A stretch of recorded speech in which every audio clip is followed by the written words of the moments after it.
বেগম খালেদা জিয়ার মুক্তির দাবিতে বিএনপি কেন্দ্রীয় কমিটি আয়োজিত আজকের এই সমাবেশের সংগ্রামী সভাপতি ঢাকার সাবেক মেয়র বিএনপি জাতীয় স্থায়ী কমিটির সম্মানিত সদস্য সংগ্রামী জননেতা জনাব আব্বাস, জাতীয় স্থায়ী কমিটির সম্মানিত সদস্যবৃন্দ, বিএনপির কেন্দ্রীয় কমিটির নেতৃবৃন্দ, অঙ্গ সংগঠন সমূহের নেতৃবৃন্দ, আজকের এই সমাবেশে উপস্থিত প্রিয় ভাই ও বোনেরা, আজকে এই সমাবেশের একমাত্র লক্ষ্য একটা, কারণ একটা, হচ্ছে আমরা দেশনেত্রী বেগম খালেদা জিয়ার মুক্তি চাই, নিঃশর্ত মুক্তি। কারণ দেশনেত্রী বেগম খালেদা জিয়া এই দেশের মানুষের সেই নেতা, যে তার সারাটা জীবন এই জনগণের পাশে দাঁড়িয়ে থেকে সংগ্রাম করেছেন। 1971 সালে যখন দেশের স্বাধীনতা ঘোষণা করেছিলেন শহীদ প্রেসিডেন্ট জিয়াউর রহমান, সেই দিন সেই রাতে সেই চট্টগ্রামের সেনানিবাসে দেশনেত্রী বেগম খালেদা জিয়া যখন সৈনিকেরা এসে জিজ্ঞেস করেছিল যে আমাদেরকে পাকিস্তান অধিনায়ক অস্ত্র সমর্পণ করতে বলছে, আমরা কি করব? তখন শহীদ জিয়া ছিলেন বাইরে। তিনি বলেছিলেন তোমাদের অধিনায়ক না আসা পর্যন্ত তোমরা আত্মসমর্পণ করবে না, আত্মসমর্পণ করবে না। তারপরে শহীদ প্রেসিডেন্ট জিয়াউর রহমান যখন সেই রাতে স্বাধীনতার ঘোষণা দিয়েছিলেন এবং দেশের মানুষকে স্বাধীনতা যুদ্ধে ঝাঁপিয়ে পড়তে অনুপ্রাণিত করেছিলেন, সেই রাতে তিনি তার 2 শিশু পুত্রকে নিয়ে তিনি হেঁটে পালিয়ে গিয়ে ঢাকার উদ্দেশ্যে রওনা হয়েছিলেন এবং ঢাকায় গোপন এসে পৌঁছেছিলেন। তার কয়েকদিন পরেই এই পাকিস্তান সেনাবাহিনী থেকে গ্রেফতার করে পাকিস্তানের সেনানিবাসের কারাগারে থেকে বন্দী করেছিল বন্ধুবান, এবং স্বাধীনতার পরেই তাকে উদ্বুদ্ধ করা হয়েছিল। সেই জন্য আমি সবসময় বলি যে দেশনেত্রী বেগম খালেদা জিয়া হচ্ছেন এই দেশের প্রথম নারী মুক্তিযোদ্ধা, ব্যক্তিকে শহীদ জিয়া ছিলেন স্বাধীনতার ঘোষক। অন্যদিকে এই নেত্রী তিনি সেদিন সেই যুদ্ধ ঘোষণার সঙ্গে একাত্মতা ঘোষণা করে সন্তানদেরকে নিয়ে যখন গ্রেপ্তার হয়েছিলেন পাকিস্তান কারাগারে, তখন থেকে তিনি মুক্তিযুদ্ধে শরীক হয়েছিলেন। বন্ধুগণ, সেই নেত্রী 1981 সালে শহীদ প্রেসিডেন্ট জিয়াউর রহমান সাহেব শাহাদাত বরণ করেছিলেন।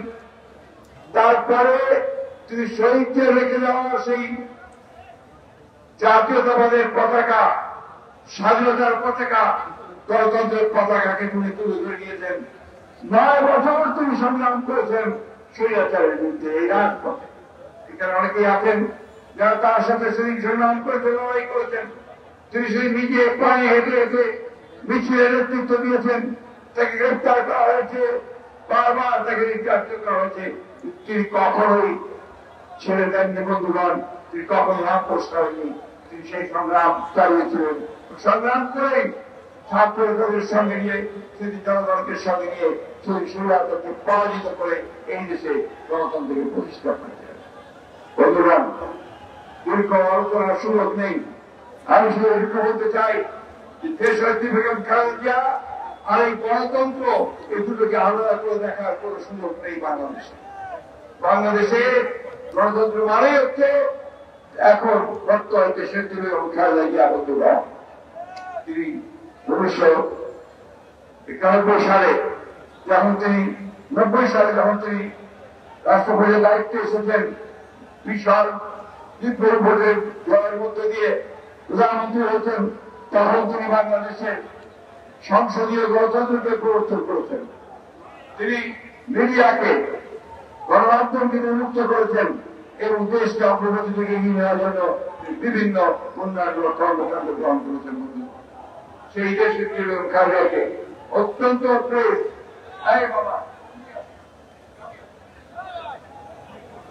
বলি, তোমার সময় রাখেন ভাই, আমাদের তাহলে বয়স অনেক হয়ে গেলে আমরা তোমার করার কোন নাই তাহলে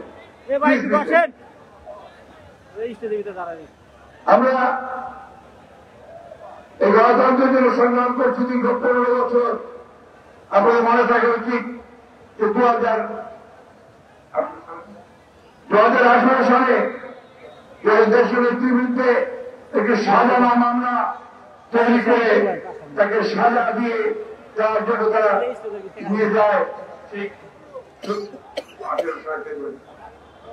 18 সালে ফেব্রুয়ারি মাসের 8 তারিখে সেদিন আপনারা অনেকেই সেদিন রাস্তায় নেমেছিলেন, আমরা নেমেছিলাম।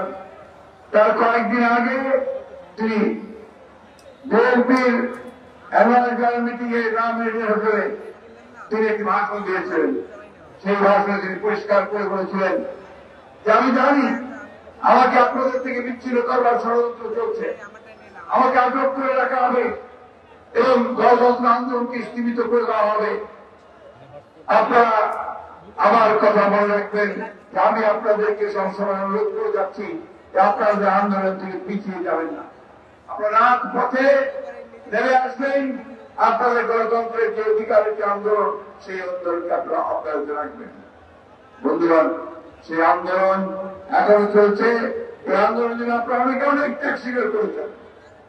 আমাদের 60 লক্ষ মানুষের বিরুদ্ধে মিথ্যা মামলা দেওয়া হয়েছে, আমাদের 700 বেশি মানুষকে গুম করে ফেলা হয়েছে, আমাদের প্রায় কয়েক হাজার মানুষকে হত্যা করা হয়েছে, এক্সট্রাজুডিশিয়াল কিলিং করা হয়েছে। আজকে প্রায় 4000 আমাদের নেতা কর্মীদেরকে মিথ্যা মামলায় সাজা দেওয়া হয়েছে। এখানে বসে আছে অনেকে যারা সাজাপ্রাপ্ত, অনেকেই আছেন যারা সাজাপ্রাপ্ত হয়েছে। আজকে আমাদের ইশরাক, ইঞ্জিনিয়ার ইশরাক এখন পর্যন্ত কারাগারে আটক হয়ে আছে। আমাদের অত্যন্ত প্রিয় নেতা আমাদের আব্দুল সালাম পিন্টু, তাকে আজকে 15 বছর 16 বছর ধরে কারাগারে মিথ্যা মামলা আটক করা হয়েছে। উৎপত্তন বাবরকে আটক করা হয়েছে। এখন ইমাম সহ আরো অনেক নেতাকে কারাগারে আটক করা হয়েছে। উদ্দেশ্য একটাই বন্ধুগণ, উদ্দেশ্য হচ্ছে যে বাংলাদেশের গণতান্ত্রিককামী মানুষ, গণতান্ত্রিককামী তরুণ যুবক, তাদেরকে গ্রেফতার করে আটক করে তাদেরকে নির্যাতন করে গুম করে দিয়ে এই দেশে গণতন্ত্রকে চিরদিনের জন্য নির্বাসিত করা করেছিল তারা। তাই আজকে দেখুন কি গোটা দেশের দিকে তাকিয়ে দেখুন, 3টা নির্বাচন হয়ে গেছে। প্রত্যেকটি নির্বাচনেই তাদের দলকে ক্ষমতা নিয়ে আসার জন্য অনেক কৌশল করেছে। নির্বাচন ব্যবস্থাকে ধ্বংস করে দিয়ে একতরফা নির্বাচন করার ব্যবস্থা করেছে। প্রথমে করেছে ভোটারহীন 154 জনকে আপনার নির্বাচন ঘোষণা করে দিয়ে একটা পার্লামেন্ট গঠন করেছে। 18তে তারা নির্বাচনের আগের রাত্রে সমস্ত কেন্দ্রগুলো দখল করে নিয়ে তারা ভোট দিয়ে সেদিন আবার সরকার গঠন করেছে। আর এইবার তারা 24 তারিখে আমরা নির্বাচন বর্জন করেছি। তারা যখন প্রার্থী পায় না, নিজের মধ্যে প্রার্থী সৃষ্টি করে তারা দামি ইলেকশন করেছে। ওদের এই হচ্ছে তাদের নমুনা, ও আলোচনা গণতন্ত্রকে ধ্বংস করে দিয়েছে। বন্ধুগণ, আপনাদের ত্যাগ এটা অবশ্যই আজকে এই দেশের গণতান্ত্রিক ইতিহাসে সরকার করে লেখা থাকবে। কিন্তু এটাই এখন পর্যন্ত পর্যাপ্ত নয়। আমাদেরকে রাজপথে আরো তীব্র তীব্র তীব্র আন্দোলন করে তুলতে হবে। বন্ধুগণ, আমরা জানি, বারবার করে আমরা পড়েছি, আমাদের কবিরা বলেছেন যে মানুষের মৃত্যু একবার দুইবার না। শেক্সপিয়ার তার কবিতার মধ্যে বলেছিলেন, Cowards die many times before their death, but awful the wonders, it seems to be most strange that man should die of fear. ভয়ে মারা যায় কোন পুরুষ নেই। ভয়ে মারা যাওয়ার চাইতে আসলে সাহস করে প্রতিরোধ করে চলাই হচ্ছে একমাত্র কাজ। বারবার আমাদের কথা বলতে হচ্ছে এই জন্যে যা হচ্ছে এই পরিবর্তন নিয়ে আসে। এই পরিবর্তন কিন্তু শুধুমাত্র আমাদের মতো বয়সী লোকজনদের দিয়ে আসে না, পরিবর্তন আসে তরুণ যুবক শ্রেণীদের মাধ্যমে। তাই আজকে আবারও বলতে চাই, আজকে এই সরকার এই দেশকে ধ্বংস করে দিয়েছে। এই আমেরিকার সরকার একটা দখলদারি সরকার, এরা কোনদিন জনগণের কোন ম্যান্ডেট পায়নি। তারা একদিকে বাংলাদেশের রাজনৈতিক কাঠামো ধ্বংস করেছে, অন্যদিকে তারা অর্থনৈতিক কাঠামোকে ধ্বংস করে দিয়েছে। এই যে আমার অনেক ভাই আজকে রিক্সার উপরে দাঁড়িয়ে আছেন, এরা এখন 3 বেলার খেতে পান না ঠিক মতো, প্রতিদিন তাদের ঘরে যে খাবার নিয়ে যেতে হয় সেই খাবার থেকে অপর্যাপ্ত খাবার, তার তেল, লবণ, চাল, ডাল কিনতে তারা হিমশিম খেয়ে যাচ্ছেন। ভয়ঙ্কর ভাবে সেই মুদ্রাস্ফীতি হয়েছে, জিনিসপত্রের দাম বেড়ে গেছে, কেউ চিকিৎসা পায় না, শিক্ষার ব্যবস্থা ধ্বংসের দিকে নিয়ে গেছে।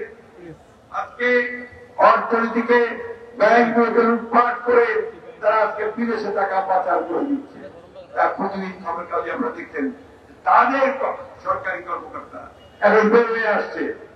সেনাবাহিনীর সাবেক প্রধান আমরা চিন্তা করতে পারি না, সে আজকে দুর্নীতির সঙ্গে জড়িত, গণতন্ত্র ধ্বংস করার সঙ্গে জড়িত। আজকে অবিশ্বাসের আগে যখন দেখি পুলিশ বাহিনী প্রধান সাবেক তারা হাজার হাজার কোটি টাকার মালিক, সে national board of revenue of ইন্ডিয়ার তার একজন কর্মকর্তা কয়েক হাজার কোটি টাকার মালিক, আরো একজন কর্মকর্তা সেও আমরা কিভাবে পারি, এরকম ভাগ পাশ থেকে আরো জানা হয়ে যাবে।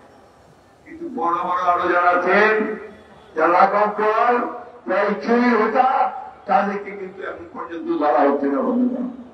বন্ধুগণ, আজকে এই দেশ এই আওয়ামী লীগের হাতে, এই গভর্নমেন্টের হাতে, লুটেরাদের হাতে নিরাপদ নয়।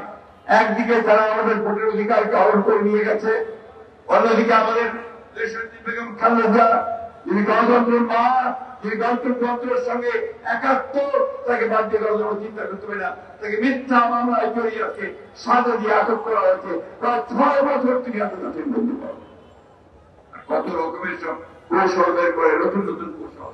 আমরা খুব পরিষ্কার করে বলতে চাই, দেশের নেত্রীকে মুক্ত করুন, অন্যথায় আপনাদেরকে যে কোনো পরিণতির জন্য তৈরি থাকতে হবে। বলতে পারেন এই দেশের মানুষ কখনো এই দেশের নেত্রীকে এভাবে অন্যায় ভাবে তাকে কারাগারে বন্দি অবস্থায় তাকে চলে যেতে দেবে না, এটা আপনাকে মনে রাখতে হবে।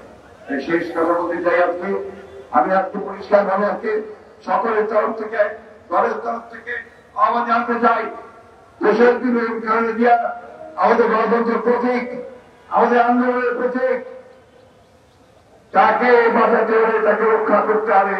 একই সঙ্গে আমাদের গণতন্ত্রকে রক্ষা করতে হলে, আমাদের অধিকারকে ফিরে হতে হবে। আজকে আমাদেরকে সকলকে ঐক্যবদ্ধ হতে হবে। একই সঙ্গে অন্যান্য রাজনৈতিক দলগুলোর কাছে আহ্বান জানাতে চাই, আসল আজকে আমরা যেমন গণতান্ত্রিক অধিকারের জন্য সংগ্রাম করেছি, লড়াই করেছি, করছি, যুবপদ আন্দোলন করছি, আজকে দেশের একটি মুক্তির আন্দোলন পেছি, একইভাবে একই মতো করে আমরা সবাই ঐক্যবদ্ধ হয়ে সোচ্চার আওয়াজ করি। তরুণ যুবকদের কাছে আমার আহ্বান থাকবো যে কে আছে জওয়ান, হওয়া জওয়ান, আকিতে ভবিষ্যৎ তোমাদের হাতে নির্ভর করছে। এই দেশের ভবিষ্যৎ পরিবর্তন, একটা গণতান্ত্রিক দেশ, একটা সত্যিকার অর্থে জনগণ দেশ, একটা জনগণের অধিকার যেখানে সুপ্রতিষ্ঠিত হবে, সেই দেশ আমরা আনতে চাই। আমাদের নেতা রহমান আজকে সুদূরে তিনি নির্বাচিত হয়ে তার প্রতি চরমন্যায় করা হয়েছে, তাকে মিথ্যা মামলা দিয়ে, তাকে সাজা দিয়ে, তাকে নির্বাসিত করে রাখা হয়েছে। আমরা সেখান থেকে তার বইয়ে আসার মুক্তি চাই। বন্ধুগণ, আমরা সমস্ত নেতা কর্মীদের মামলাগুলো প্রত্যাহার চাই। আমরা আমাদের সমস্ত যারা মারা গেছে তাদের ক্ষতিপূরণ চাই। আমরা বন্ধুগণ, আমি বক্তব্য দীর্ঘ করবো না, আমি শেষ করতে চাই কথা বলে। বন্ধুগণ, বারবার সময় আসে না, সুযোগ আসে না, আজকে জাতিকে ঐক্যবদ্ধ করে আমাদেরকে সেই সামনের দিকে এগিয়ে গিয়ে এই ভয়াবহ তারক যে আমাদের দলকে ধ্বংস করছে, দেশকে ধ্বংস করছে, আমাদের গণতন্ত্রকে ধ্বংস করছে, স্বাধীনতাকে ধ্বংস করছে, তাকে আমাদেরকে নিশ্চিন্ত করতে হবে।